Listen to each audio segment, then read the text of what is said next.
Ojo Persib eleh.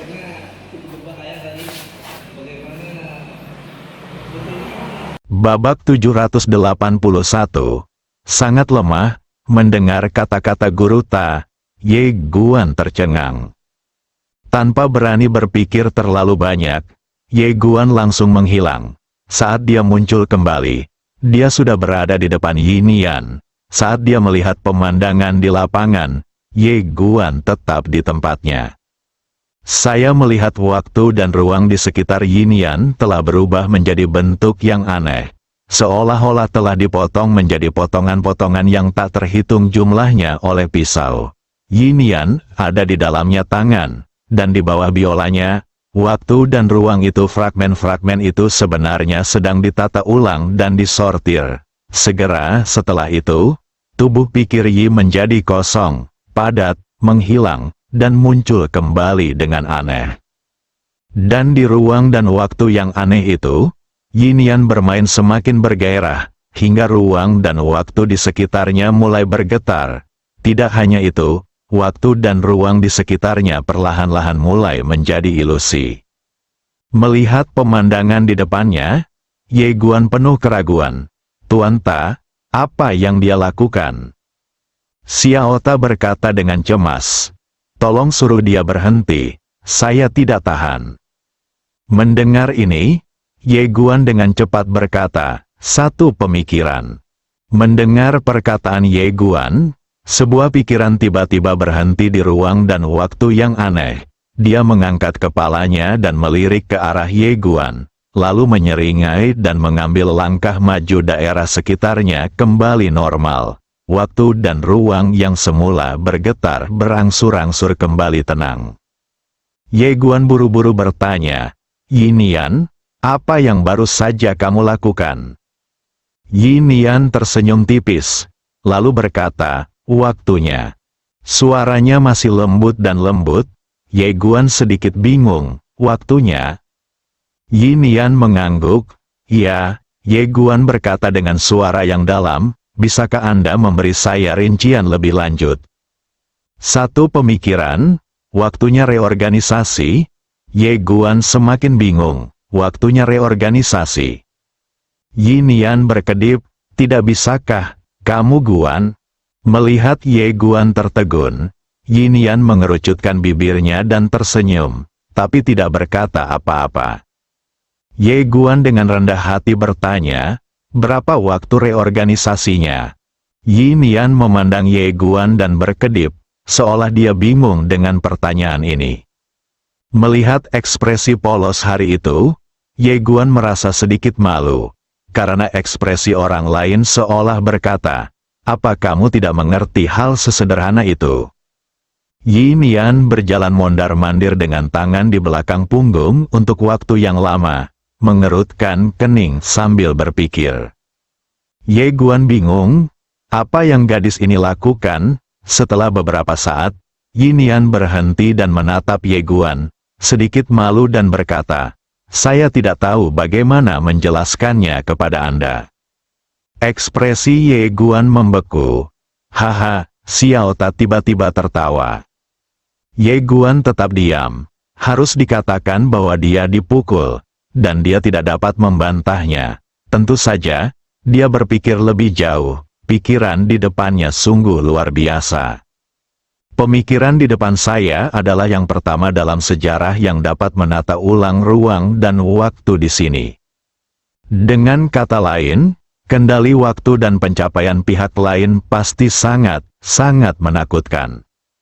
Orang seperti ini tidak bisa hanya berada di alam ketuhanan. Setelah membaca ini, Ye Guan memandang Yin Yan dan berkata sambil tersenyum, kalau begitu, bisakah kamu mengajariku?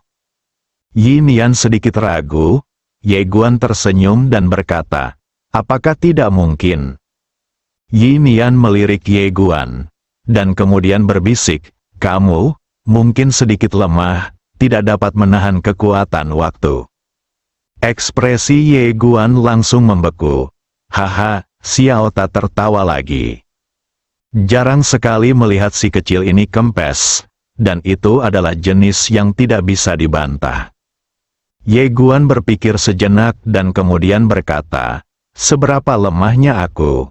Yi Nian diam-diam melirik Ye Guan dan tidak berkata apa-apa. Ye Guan tersenyum dan berkata, "Tapi itu tidak masalah." Pada pemikiran pertama, dia menggelengkan kepalanya. Ye Guan tersenyum dan berkata, "Katakan saja padaku. Aku hanya ingin tahu. Jangan khawatir, aku tidak akan dipukul. Aku memiliki kualitas psikologis yang sangat kuat, sungguh."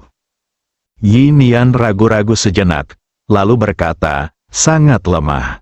"Kamu Guan?" Haha, Xiao Ta tertawa keras lagi, dengan sangat arogan. Ye Guan tidak berbicara lagi kali ini, tentu saja bukan karena marah, tapi karena shock. Kekuatannya saat ini jelas tidak sebaik pemain solo, tapi jelas tidak lebih lemah dari orang kuat di alam ketuhanan 100%. Namun, meski begitu, di depan pemikiran ini, dia sangat lemah. Seberapa kuat gadis ini? Dia tidak merasa Yi Nian berbohong. Bagaimanapun, wanita ini dapat mengatur ulang ruang dan waktu khusus di sini. Ye Guan menarik kembali pikirannya dan berkata, "Apakah kamu datang kepadaku secara khusus?" Dia memutuskan untuk langsung ke pokok permasalahan. Karena pihak lain tidak bermusuhan, itu pasti untuk hal lain, dan dia sangat ingin tahu untuk apa pihak lain datang menemuinya. Selain itu, pemikiran ini jelas bukan tentang mengamati alam semesta, dan dia baru saja belajar dari mengamati alam semesta. Saat Anda keluar dari alam semesta Suan, Anda tidak mengenal orang-orang dari alam semesta lain. Dia berkedip dan tidak berbicara ketika dia memikirkannya. Melihat Yi Nian terdiam, Ye Guan menggelengkan kepalanya dan tersenyum. Sedikit tidak berdaya, dia tidak menanyakan pertanyaan ini, tetapi mengeluarkan manisan hao dan menyerahkannya kepada Yi Nian. Yi Nian memandangi manisan hao di depannya dengan sedikit keraguan. Ye Guan tersenyum dan berkata, "Cobalah." Yi Nian ragu-ragu sejenak, lalu mengambil manisan hao dan hendak memakannya. Ye Guan tiba-tiba berkata, "Tunggu sebentar." Sambil berkata begitu, dia mengambil manisan hao-nya, melepas bungkusnya, dan berkata sambil tersenyum, "Cobalah sekarang." Yi Nian tersenyum tipis, lalu mengambil manisan hao dan menjilatnya dengan lembut. Rasanya manis, asam dan rasanya sangat enak, jadi dia menjilatnya beberapa kali lagi. Ye Guan tersenyum dan berkata, "Apakah kamu menyukainya?" Yi Nian mengangguk cepat, "Enak." Saat dia mengatakan itu, dia terus menjilatnya beberapa kali lagi, dan semakin dia menjilat, dia menjadi semakin ketagihan. Ye Guan berkata dengan serius, "Ini adalah benda paling berharga di alam semesta kita, yang disebut manisan hao, yang dipadatkan dari buah tao abadi yang legendaris. Ia mekar setiap 50.000 tahun sekali dan menghasilkan buah setiap 50.000 tahun sekali. Mungkin hanya ada sedikit dari mereka yang tersisa di alam semesta saat ini." Xiao Ta, Yi Nian berkedip, lalu berkata, "Apakah ini sangat berharga?" Karena itu, dia segera mengembalikan manisan apel kepada Ye Guan. Ye Guan melihat manisan hao yang diserahkan oleh Yi Nian dan terdiam. Alasan kenapa dia mengatakan itu wajar saja bukan karena dia ingin membodohi seseorang, tapi hanya sebagai ujian. Gadis ini, dia benar-benar tidak mengenal Tang Hulu. Bagi seseorang yang bahkan tidak mengenal Tang Hulu, seberapa tinggi lingkaran dan kelasnya? Ye Guan menggelengkan kepalanya sedikit dan berhenti memikirkannya. Bagaimanapun, pihak lain tidak bermusuhan untuk saat ini. Jika memang ada permusuhan, dia hanya bisa memanggilnya Bibi dan meminta Bibi Sukun untuk menerimanya. Bibi dengan rok polos berspesialisasi dalam menangani semua ketidakpuasan. Pada saat ini, Yi berpikir untuk mengembalikan manisan hao ke tangan Ye Guan, dan kemudian berkata, "Kamu memakannya." Ye Guan tersenyum, lalu menyerahkan manisan hao itu kepada Yin Yan dan berkata sambil tersenyum, "Kamu sudah memakannya." Dia tiba-tiba merasa sedikit malu dan malu. Dia tiba-tiba mengeluarkan lembaran kristal tipis dari tas bambu kecilnya dan menyerahkannya kepada Ye Guan. Saat cahaya kristal tipis ini muncul, Xiao Ta tiba-tiba berkata dengan ngeri, "Brengsek, biarkan dia menyimpannya, cepat." Yin Yan sepertinya menyadari sesuatu saat ini. Dia dengan cepat menjentikkan tangan kanannya, dan kekuatan misterius menyelimuti potongan cahaya kristal itu. Ye Guanyu terkejut, apakah ini? Saat itu, dia benar-benar merasa tercekik. Yin Yan tersenyum tipis dan berkata, "Keabadian." Ye Guan sedikit bingung, "Abadi?" Yi berpikir mengangguk, "Anda dapat memampatkan sebagian alam semesta menjadi proton primitif." "Kamu Guan?" Dalam satu pemikiran, dia menyerahkan potongan cahaya kristal itu kepada Ye Guan dan berkata sambil tersenyum, "Berikan padamu." Ye Guan tidak menerimanya, menggelengkan kepalanya, lalu berkata, "Sebenarnya, apa yang baru saja aku katakan adalah kebohongan padamu. Ini hanya manisan hao biasa."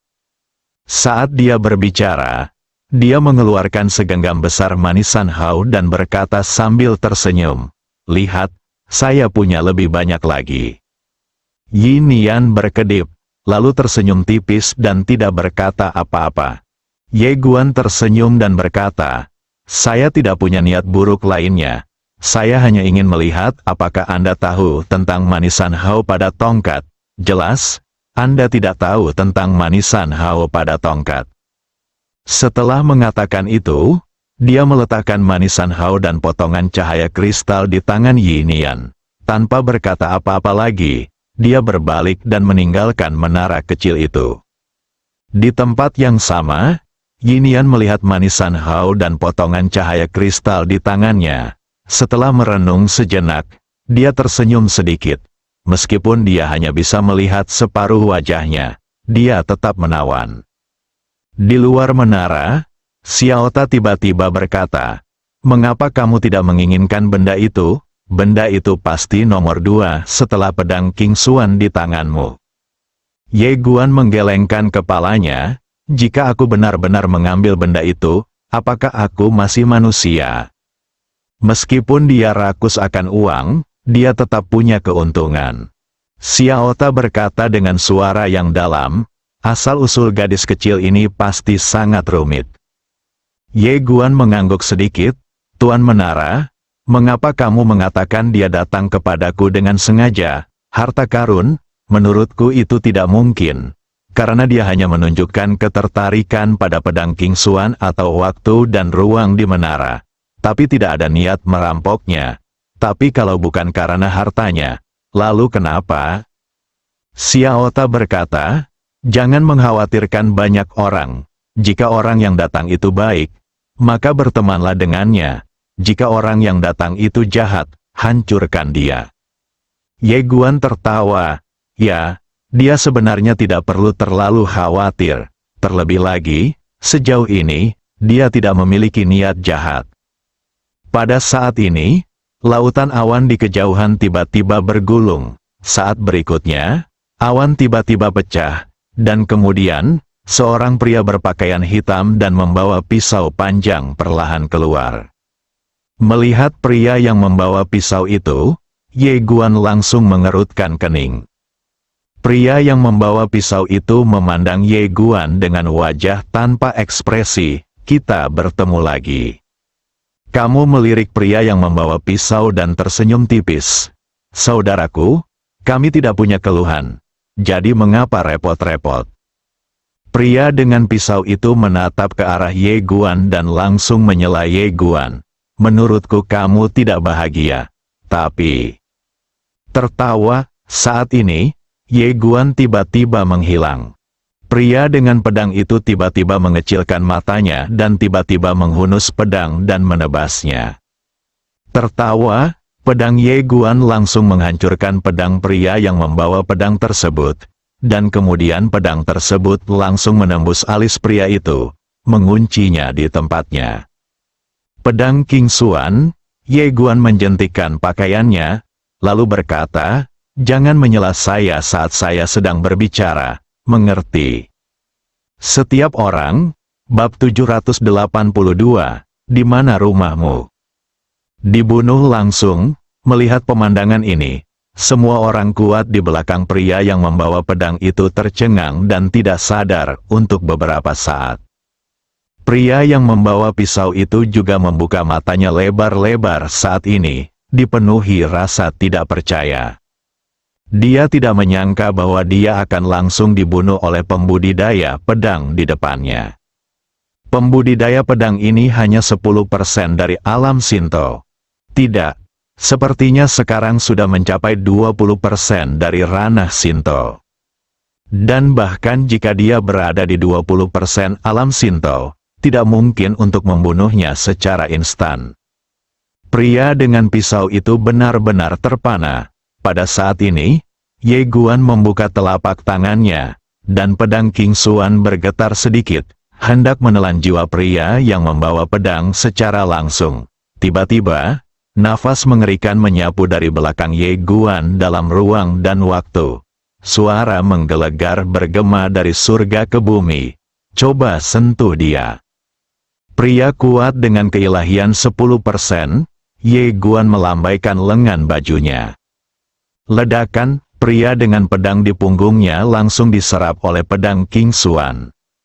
Jiwa hancur, lancang, di belakang Ye Guan. Suara gemuruh tiba-tiba bergema, dan dunia terbelah. Ye Guan berbalik, ribuan kaki jauhnya di depannya. Berdiri seorang lelaki tua berjubah hitam. Wajah lelaki tua itu berkerut, matanya seperti elang, dan niat membunuh di matanya sama nyatanya dengan dia. Menatapnya. Ye Guan membuka telapak tangannya, dan pedang King Xuan terbang ke tangannya. Dia menatap lelaki tua itu dengan ringan, lalu berkata, "Di mana rumahmu?" Xiao Ta, mendengar perkataan Ye Guan, lelaki tua berjubah hitam itu tiba-tiba terkejut. Alasan mengapa dia tidak memilih untuk mengambil tindakan secara langsung adalah karena dia menemukan bahwa pendekar pedang muda di depannya itu sangat kuat dia hidup. "Apa yang ingin kamu lakukan? Apakah pihak lain ingin langsung menghancurkan peradaban kosmiknya sendiri?" Setelah membaca ini, ekspresi lelaki tua berjubah hitam menjadi lebih serius. Meskipun tuan mudanya tidak berada pada tingkat ketuhanan 100%, kekuatannya sangat kuat, hampir tanpa kelembapan. Namun, dia tidak dapat mengambil satu pedang pun di depan pendekar pedang muda di depannya. Ini sangat tidak normal, dan sekarang, pihak lain secara terbuka menanyakan di mana dia tinggal. Ini jelas merupakan balas dendam. Pria tua berjubah hitam itu sedikit tidak yakin dengan detail Ye Guan untuk sementara waktu. Melihat keheningan lelaki tua berjubah hitam, Ye Guan mengerutkan kening. "Apakah kamu tidak mencariku untuk membunuh orang dan merampas harta karun? Mengapa kamu harus bekerja keras? Ayo, kita pergi bersama." Setelah mengatakan itu, dia melambaikan lengan bajunya, dan gelombang niat pedang bergoyang, dan ruang serta waktu di sekitarnya segera menjadi ilusi. Xiao Ta tiba-tiba berkata, 1 lawan 13, apakah kamu yakin? Ye Guan berkata dengan tenang, saya tidak yakin. Alasan kenapa dia bisa membackup pria dengan pedang secara instan adalah sepenuhnya karena pria itu bodoh dan membencinya. Jika tidak, akan sulit baginya untuk membunuh lawan secara langsung dalam sekejap. Tapi sekarang, orang-orang di depannya ini sudah waspada terhadapnya, dan dia tidak mungkin lagi melakukannya dalam sekejap. Terlebih lagi, lawannya pasti berasal dari peradaban yang tidak diketahui, dan jumlah orang yang melawannya pasti semakin bertambah. Mendengar kata-kata Ye Guan, Xiao Ta berkata dengan sungguh-sungguh, kalau begitu, kamu sangat sok. Ye Guan berkata dengan tenang, Saya hanya perlu berpura-pura jika saya tidak bisa mengalahkan mereka. Jika saya bisa mengalahkan mereka, mengapa saya harus berpura-pura? Bunuh saja mereka semua. Xiaota, di kejauhan, lelaki tua berjubah hitam itu menatap Ye Guan, tidak berani bergerak. 12 orang kuat di belakang Ye Guan tidak mengambil tindakan ketika mereka melihat lelaki tua berjubah hitam itu, dan mereka tidak berani mengambil tindakan saat ini. Pada saat ini, lelaki tua berjubah hitam itu tiba-tiba berkata, "Saya ingin tahu dari peradaban mana Anda berasal."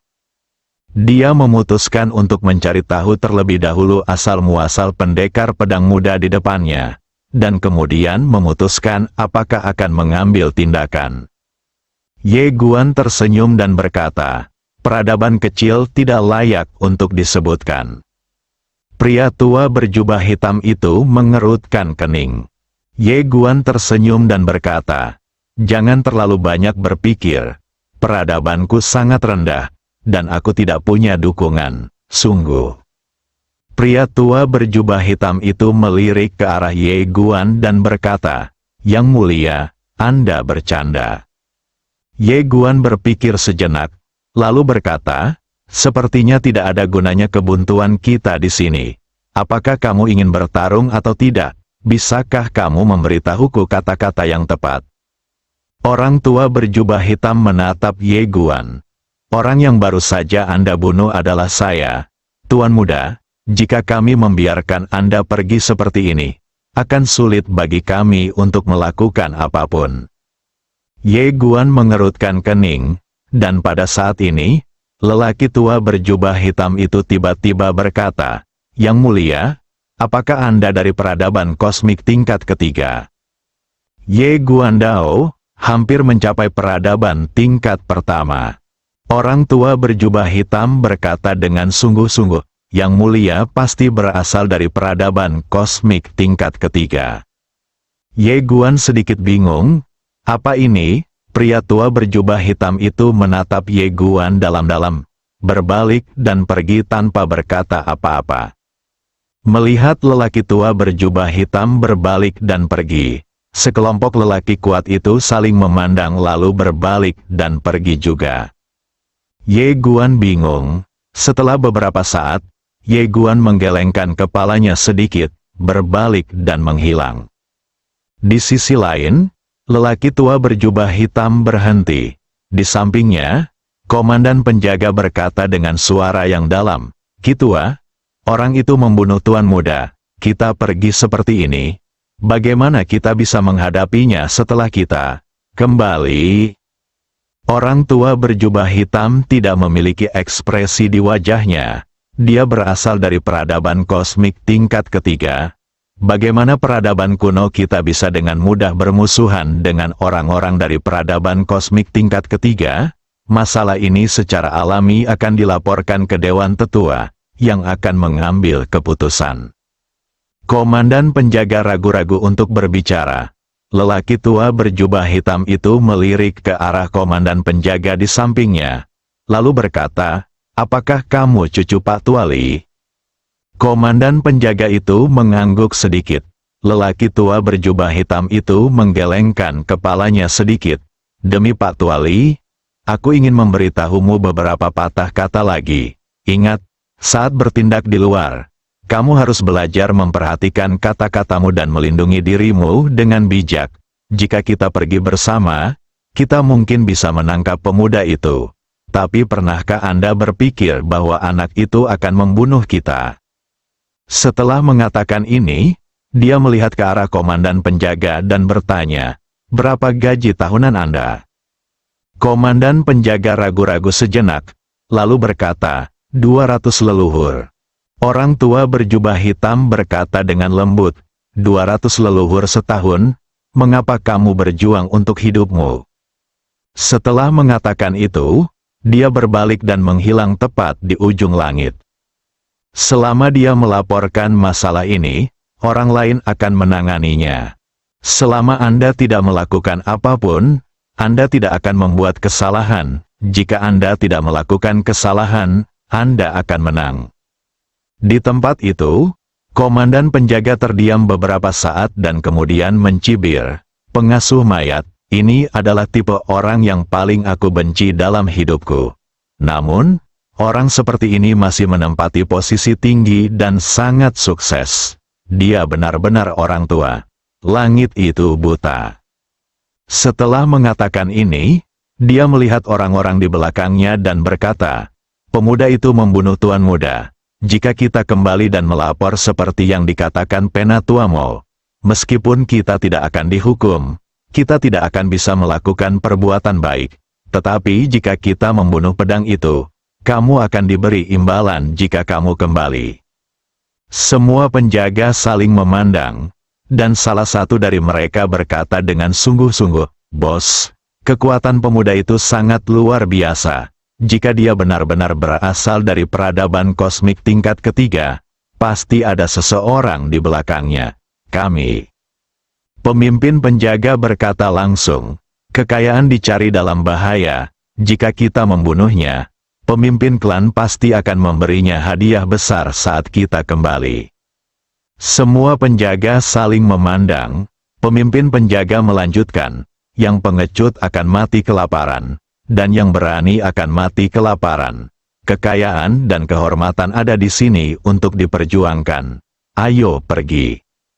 Setelah mengatakan itu, dia berubah menjadi aliran cahaya dan berbalik.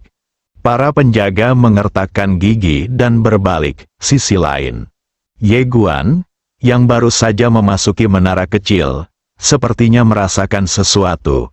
Dia meninggalkan menara kecil itu lagi. Dan begitu dia meninggalkan menara kecil itu, cahaya dingin tiba-tiba menerpa dirinya dengan ganas.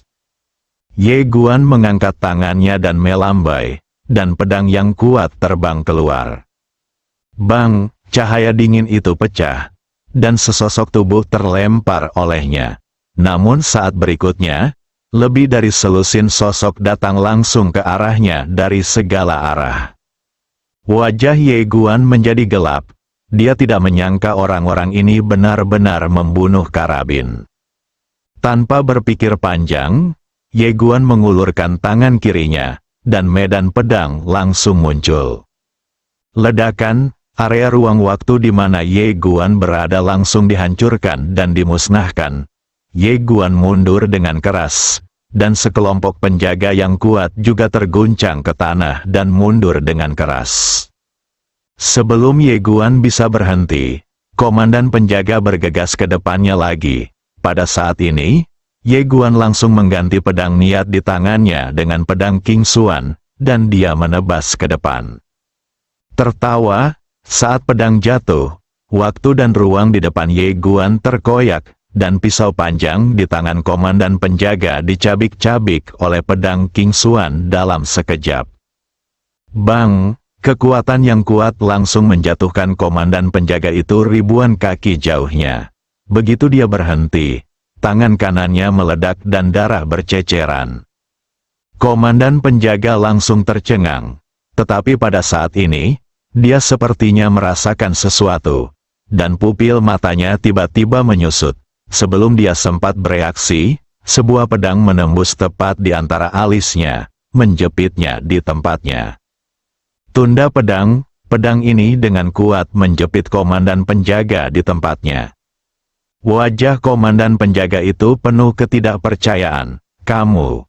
Ye Guan tiba-tiba muncul di depan komandan penjaga, mengangkat tangannya dan menebas dengan pedangnya. Tertawa, kepala komandan penjaga langsung terbang. Sarung pedangnya, Ye Guan menyingkirkan cincin pemimpin penjaga, lalu berkata pelan, "Apa lagi yang dikatakan orang mati itu?" Saat dia mengatakan itu, dia menoleh dan melihat ke arah penjaga yang tersisa di lapangan. Ekspresi para penjaga berubah drastis, dan mereka berbalik dan lari. Ye Guan tidak mengejarnya. Dia menatap pedang King Xuan di tangannya, menggelengkan kepalanya dan tersenyum. Pedang ini benar-benar membuat ketagihan. "Gunakan pedang Yi untuk menghajarmu sampai mati. Gunakan pedang King Xuan untuk membunuh secara instan." Begitu dia menjadi kecanduan pembunuhan instan, dia tidak akan pernah ingin menggunakan Yi Sword lagi. Memikirkan hal ini, Ye Guan tertawa kecil, lalu menyingkirkan pedang King Xuan. Dia kembali ke menara kecil. Dia menemukan bahwa Yin Yan masih mempelajari ruang dan waktu itu, dan dia sangat terpesona olehnya. Area ruang dan waktu disebabkan olehnya yang bergelombang dan bergerak satu sama lain seperti riak air. Kamu menyaksikan dengan rasa takut, karena dia merasakan kekuatan waktu yang menakutkan, yang ribuan kali lebih kuat dari kekuatan waktu yang dia gunakan. Sungguh keterlaluan. Pada saat ini, Yin Yan tiba-tiba keluar dari area ruang waktu itu. Dia berjalan ke arah Ye Guan, lalu mulai menggeser tangannya, membuat beberapa gerakan aneh, dan akhirnya menunjuk ke area ruang waktu khusus di kejauhan. Setelah beberapa saat, dia menatap Ye Guan dan tersenyum tipis. Ke sini, dan ke sana, bisa menjadi seperti ini. Apakah kamu mengerti? Setelah Ye Guan terdiam beberapa saat, dia berkata, bagaimana kalau kamu memberiku rincian lebih lanjut? Yin Yan berkedip dan sedikit menundukkan kepalanya. Setelah beberapa saat, dia berbisik, apakah kamu ingin aku mengubah otakmu? Aku bisa. Kamu Guan? Bersambung.